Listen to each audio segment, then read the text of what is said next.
Good afternoon, just gone 7 p.m. on Sunday, the 31st of January, 2021. My name's Toby Lipati Mesme, and welcome to the last MesmePolitics of January 2021.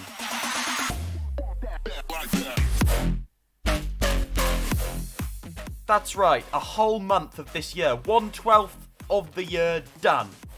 And it's already shaping up to be a doozy of a year, for better or for worse. Welcome along to MesmePolitics. Over the next half hour, we are bringing you all the latest in UK and US politics from a leftist perspective.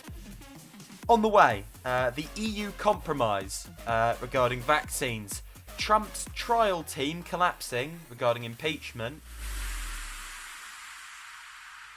and coming up next, I want to talk to you about why Labour is looking deeply, deeply unserious and party political at a time of crisis.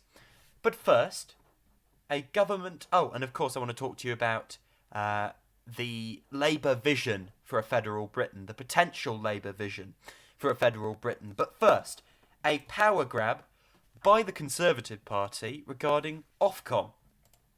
A really sinister power grab by the Conservative Party concerning OFCOM. So, for many who work in public service broadcasting, it is the nightmare that refuses to go away.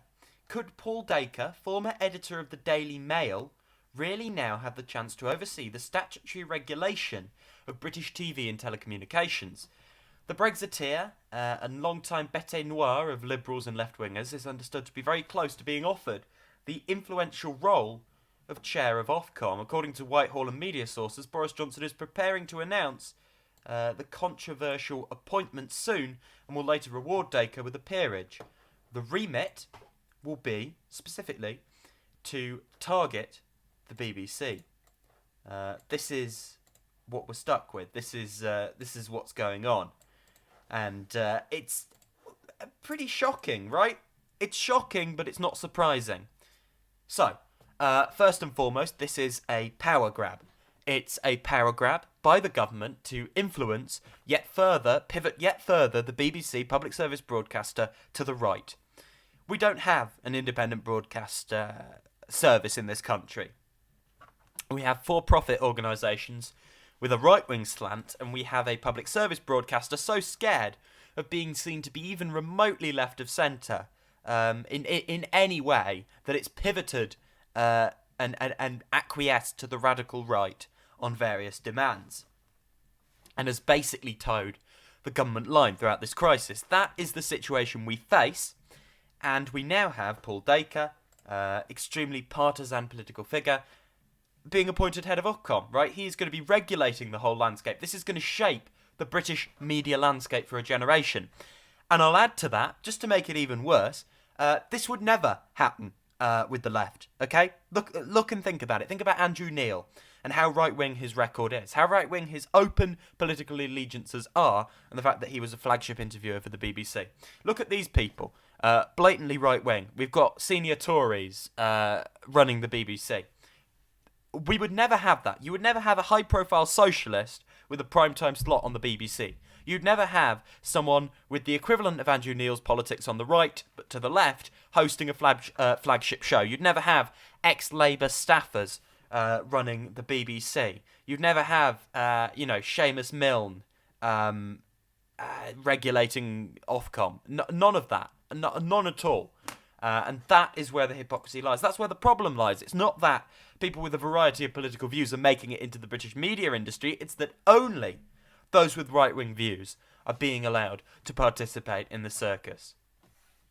There are parallels with Hungary. They're tenuous, but they exist, of a government that was elected in a democratic manner and professed itself to be relatively liberal, pivoting to the right and becoming extremely illiberal and basically turning the country into a one-party state by eradicating the democratic checks and balances of the system and strongmanning their way through the media and the judiciary. Progressives, make no mistake, progressives are under attack in this country. Progressives are under serious attack. And the result of these steps being taken by the government is that we're all in danger. And we need to build an alternative media landscape now more than ever. This government must be opposed. This government must be removed from office. Right now, there is no clear path to beat them in a general election, but that has to be the goal of all progressives in this country. It's to reverse. We have to build an alternative vision to combat and reverse what's going on. Liberal platitudes in the centre ground will not hold. We need a radical alternative in order to stand even a fraction of a chance of going up against Boris Johnson and the renewed forces of the radical right in Britain. John says, travesty if that man gets the job. Bad even for Johnson. Indeed, it is sort of the final shattering of the image of a liberal one-nation Tory. Johnson is not of the liberal wing of the Tory party, even if he is, in his own personal daily life views. What he is doing here is what a Nigel Farage-led government would be doing. There's no way around it. Everyone, including the establishment that enabled this, should now come out and oppose it. This is a real and imminent threat. In the meantime, Michael Gove has suggested disciplinary action could yet be taken against the Conservative backbencher Desmond Swayne after he refused to apologise over controversial remarks to vaccine sceptics. However, the Cabinet Office Minister said he was sure that Swayne, a former minister, would say sorry over comments made in November saying that COVID figures were being, quote, manipulated, and that intensive care occupancy levels and excess death rates were not out of step for the time of the year. Asked why Swayne did not face disciplinary action, Gove told reporters, watch this space, saying, I can't preempt any decision making, but I think it's important that the processes that the Conservative Party have are in place in order to make sure, as I'm sure he will, that Sir Desmond apologises and recognises he makes a mistake. Well, watch that space. Let's see if they actually take any action. Rachel Reeves talking about school teachers and support staff being vaccinated during half-term on Mar today. The JCVR have looked at this, and I'm going to quote from their report. They say they do not advise further prioritisation by occupation during the first phase of this programme. And you quoted the ONS just now. Again, quoting the ONS. Rates of death, they say, including COVID-19 in men and women who worked as teaching and educational professionals, such as secondary school teachers, were not statistically significantly raised when compared with the rates seen in the general population. In other words, on both sides, the JCVI and the ONS have both looked at this, and they have both concluded that your policy of vaccinating teachers first, or vaccinating teachers during the half-term, is wrong. No, well, Andrew, first of all, we're not saying in phase one. Phase one should be completed by the middle of February. We're not saying that teachers should be vaccinated in phase one. We're saying in the second phase, can we bring teachers in? And second phase starts at half-term. So we're not suggesting in phase one. We're suggesting in phase two. And second, when schools went back in the beginning of September, within a couple of weeks, 25,000 teachers were out of the classroom having to self-isolate. The only way we're going to get kids back to school is not banding around dates as the government are doing, it's putting in place a proper plan, and that involves vaccinations. And Liz Truss has said that this morning, is vaccinations and testing in schools and the better wearing of masks. See, Labour are looking very unserious and political at the moment. The question on vaccinating teachers, I'm very sympathetic to it, but a lot of informed voices, far more informed than me, have come out against that. So I will throw caution to the wind and not come out in full-throated support of that, as I was inclined to do recently. However, Labour's line on these things is looking increasingly flimsy, right? They were rolling back on it this morning, as Mar pointed out, but also, they're basically, the extent is, Keir Starmer's writing in the Daily Mail. He's saying, we have exceptional spirit and all this gung-ho nonsense you'd expect from Boris Johnson. No, Keir Starmer wrote that in the Daily Mail, and feeding into the exceptionalist myth and only helping the government, saying this is an excellent success, everything's an excellent success, and basically saying go faster.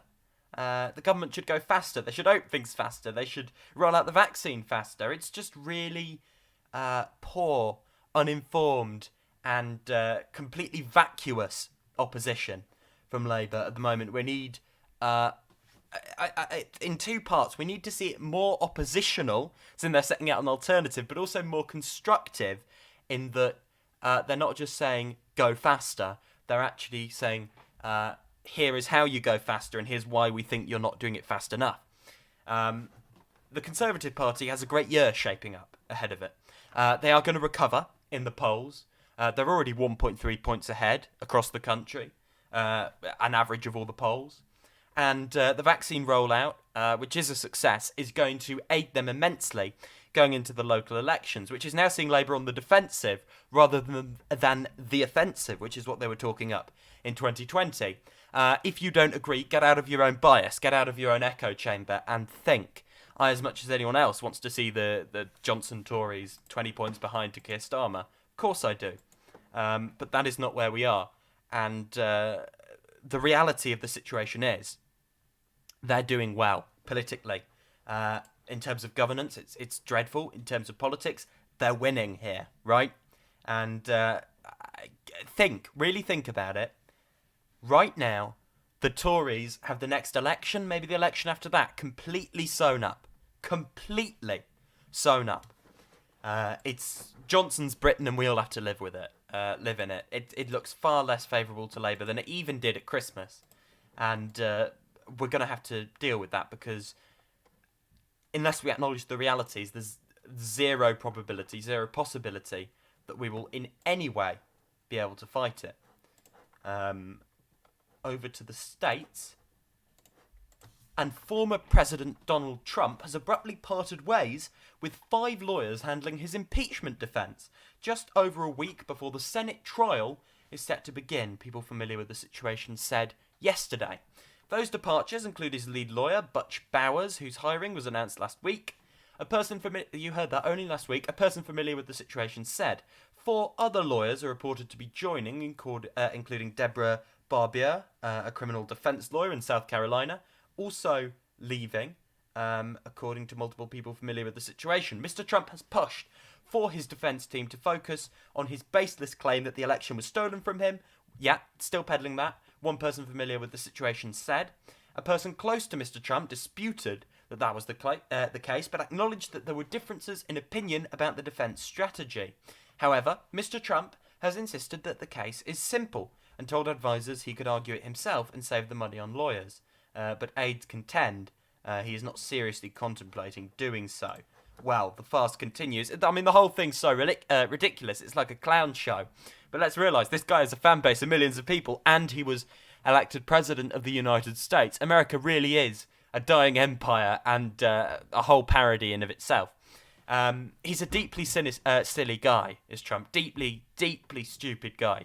But with sinister backing, with sinister powerful forces in terms of big conservative money and the alt-right backing him to the hilt, still backing him, choosing him over the Republican Party itself.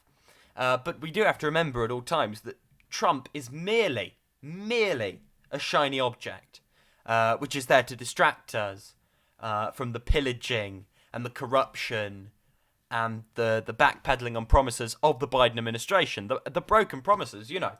Looking at the Democratic Party right now, I could burn it to the ground. It's completely duplicitous, disingenuous, and two-faced.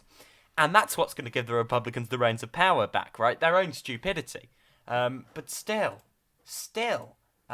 it's just... It's ridiculous. And he is a shiny object to distract us, but still, ridiculous. Entirely ridiculous. Now, over to Russia. There was a write-up by Alexei Sakinin in Jacobin on this, called How a Russian Nationalist Named Alexei Navalny Became a Liberal Hero. And the main quote here is, the arrest of Russian opposition leader Alexei Navalny has sparked mass protests against Vladimir Putin's authoritarianism. Navalny's journalism has highlighted the cronyism of Russia's elites, but his chameleon-like shifts between liberalism and anti-immigrant nationalism show he is not a champion of working-class Russians. So going back into this, a little bit of his record, Navalny soon found himself a new ideological niche. In the late 2000s, he declared himself a nationalist. He participated in the far-right Russian marches, waged war on illegal immigration, and even launched campaign Stop Feeding the Caucasus, directed against government subsidies to poor, ethnic minority-populated autonomous regions in the south of the country. It was a time when right-wing sentiments were widespread and urban youth sympathised with ultra-right groups almost en masse. It seemed to Navalny that this wind would fill his sails, and partly it worked. He found a special niche that made him a hero. Far beyond the boundaries of the right-wing radical subculture, he became the country's main fighter against corruption. He would buy small amounts of shares in large state-owned companies and get access to their documents. On this basis, he conducted and published high-profile investigations. Many of them were brilliant journalistic work, although some critics suspected that Navalny was simply involved in the media wars among rival financial industrial groups, receiving orders from them and information that compromised their competitors. So it is a really complex situation in Russia. It's far more complex than the liberal media would make out. We're told Navalny is a uniquely progressive crusader. And something all progressive sympathising voices should get behind. There's a Twitter thread from Aaron Bastani on this. He says, Navalny himself is an incredibly right-wing ultra-nationalist whose largest base of support appears to be foreign journalists. Again, something you likely won't hear is that the second largest party in the Duma is the Russian Communist Party. Mass dissent in the country is real. The idea it's rallying behind any one person is not. Some of his record. Navalny in 2007 saying a tooth without a root is called dead. A nationalist is someone who doesn't want the Russian root to be removed from the word Russia. We have the right to be Russian in Russia. We will defend it. There's a video where in which he compares Muslims to cockroaches and flies and recommends shooting them with guns if swatters and shoes don't work. In 2011, he explained why he goes to the so-called Russian March, a yearly nationalist gathering, and why he thinks it's okay to collaborate with Nazis. And the Russian marches are an especially hot topic today. This was a Twitter thread from a few days ago because it was the 11th anniversary of the murder of anti-fascists Stanislav Makalov and Anastasiya Borova at the hands of neo-Nazis in Russia. Navalny never stopped going to Russia marches. No, he did eventually stop going to Russia marches. Adding on to that, on his website, there's a bunch of materials about migration, saying if Europe has an orgy of tolerance towards Islamists in Russia, it's the Sodom and Gomorrah of lies, hypocrisy, corruption, and direct engagement of aggressive Islamism.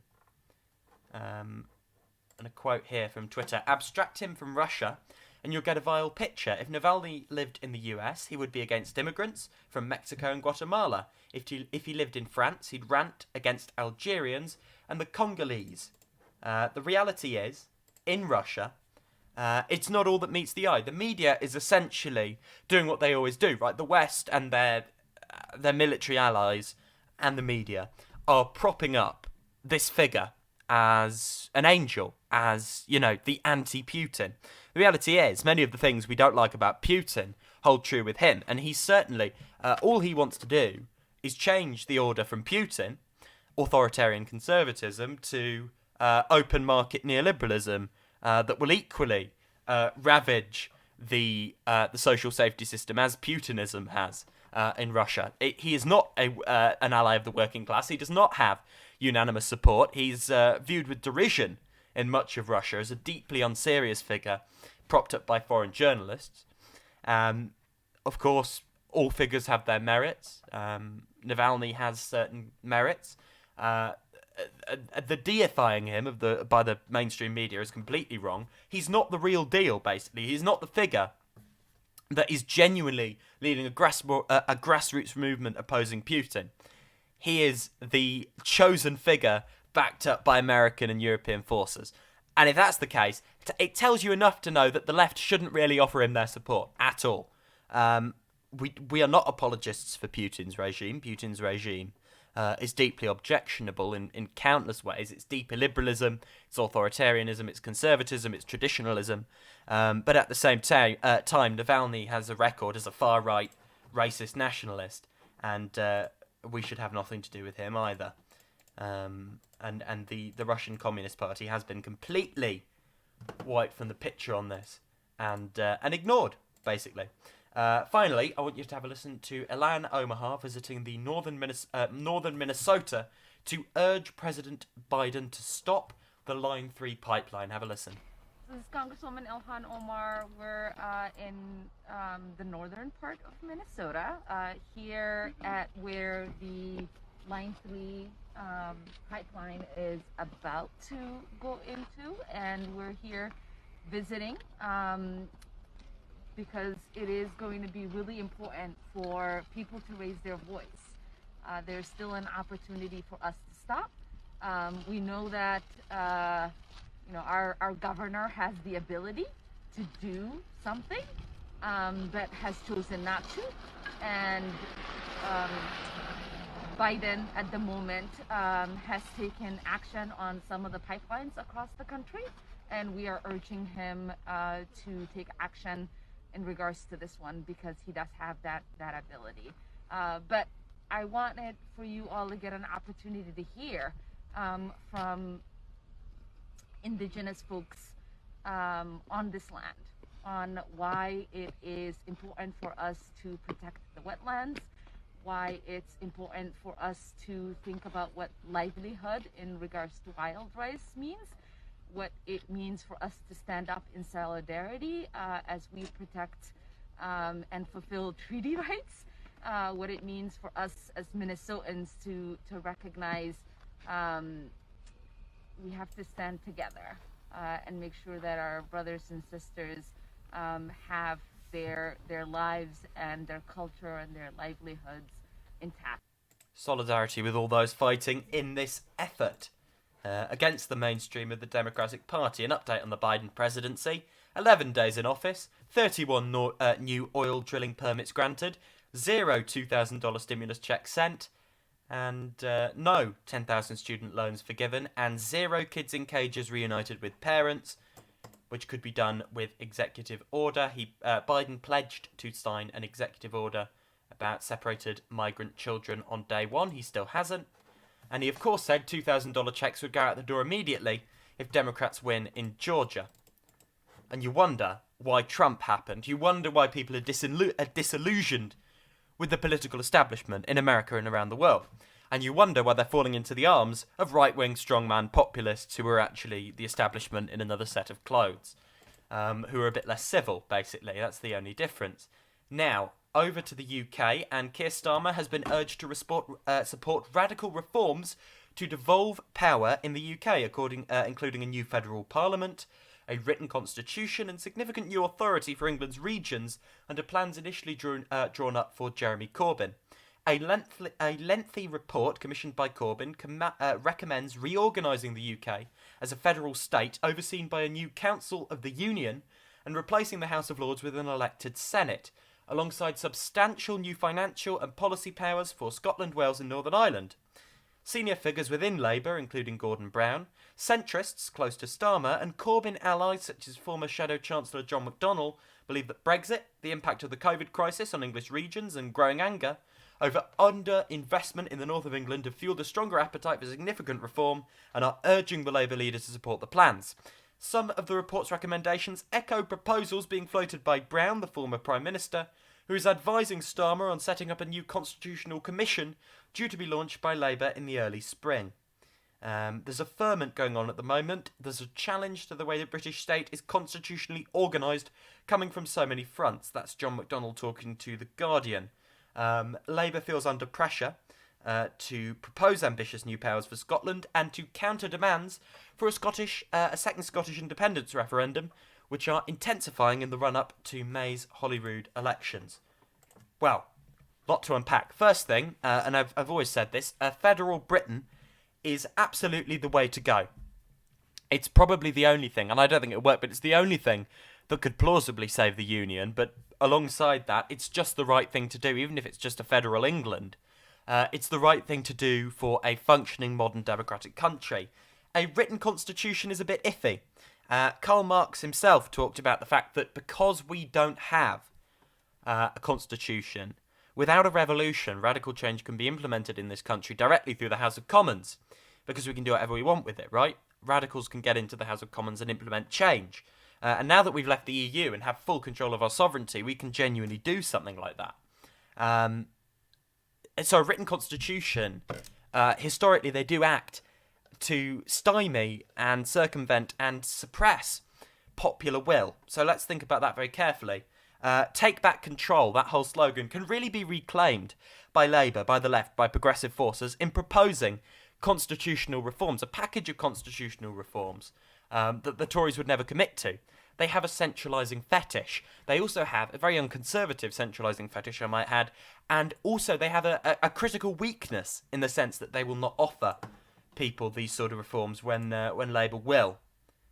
And it's really, really crucial to think about that. In the meantime, vaccine doses crossing the border between the Republic and Northern Ireland will have to be recorded in Dublin, but they will not be at risk of being blocked under an EU regulation enforced to avoid shortages in the bloc. The compromise struck between the European Commission and Dublin followed an international outcry over Brussels' initial plan to, in effect, erect a vaccine border on the island of Ireland, with experts requiring authorisation. The revised regulation was brought into force on Saturday after a tumultuous 24 hours, during which the Commission was accused of an act of hostility and enforcing a hard border with the Republic of Ireland by Northern Ireland's First Minister, Arlene Foster. Brussels wants to ensure that pharmaceutical companies producing in the EU supply the member states with the vaccines committed to in their contracts. There had been a concern that Northern Ireland could be used as a backdoor for doses to move into the rest of the UK. Well. The UK did rush in terms of getting the vaccines through. They signed basically off any culpability that the vaccine companies might have, which is always a worrying thing to do. But we have to admit it, credit where credit's due, it paid off. It was a sort of Jacob Rees-Mogg way of authorising a vaccine and handing most of the power to the pharmaceutical companies and waiving them of most immunities. But of course the vaccine was safe. It wouldn't have been approved if it wasn't safe. We're more talking about the terms on which it was approved. I don't want to spread any doubt about the safety of the vaccine. I have all the confidence that it was signed, it was signed through when we were sure it was safe. My problem is more that they were handing complete immunity to the pharmaceutical companies, which is an entirely separate matter from the efficacy or the safety of the vaccine itself. But however, it did pay off, and the rollout, however you look at it, has been an unmitigated success story. The government is flying high on it. It has completely been a success, and it is continuing to be a success. The statistics we are seeing are extraordinary, and all credit to the government where credit is due.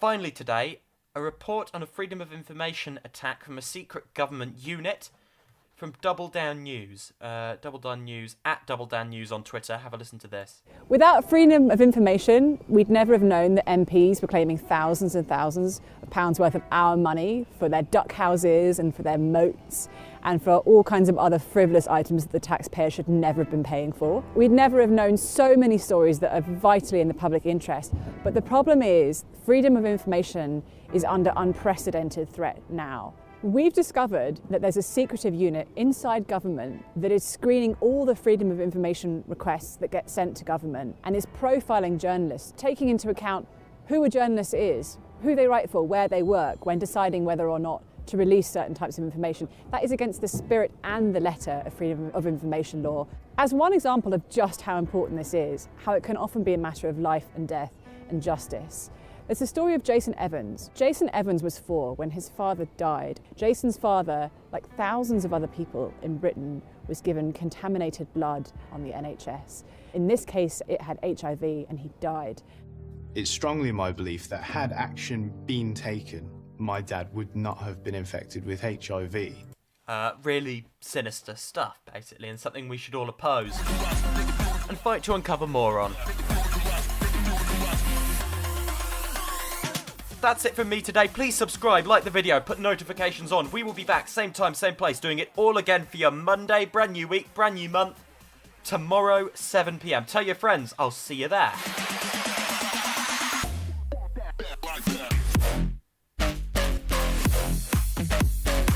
Over the next 23 and a half hours, if you miss me, get me on Twitter at TobyJoshuaUK or on Medium for my daily 5-minute reads at TobyJoshuaPolitics. This has been an excellent show. Thank you for joining me. Thank you for another excellent week. Thank you for an excellent month. let's keep going. Let's keep the momentum going into February of 2021.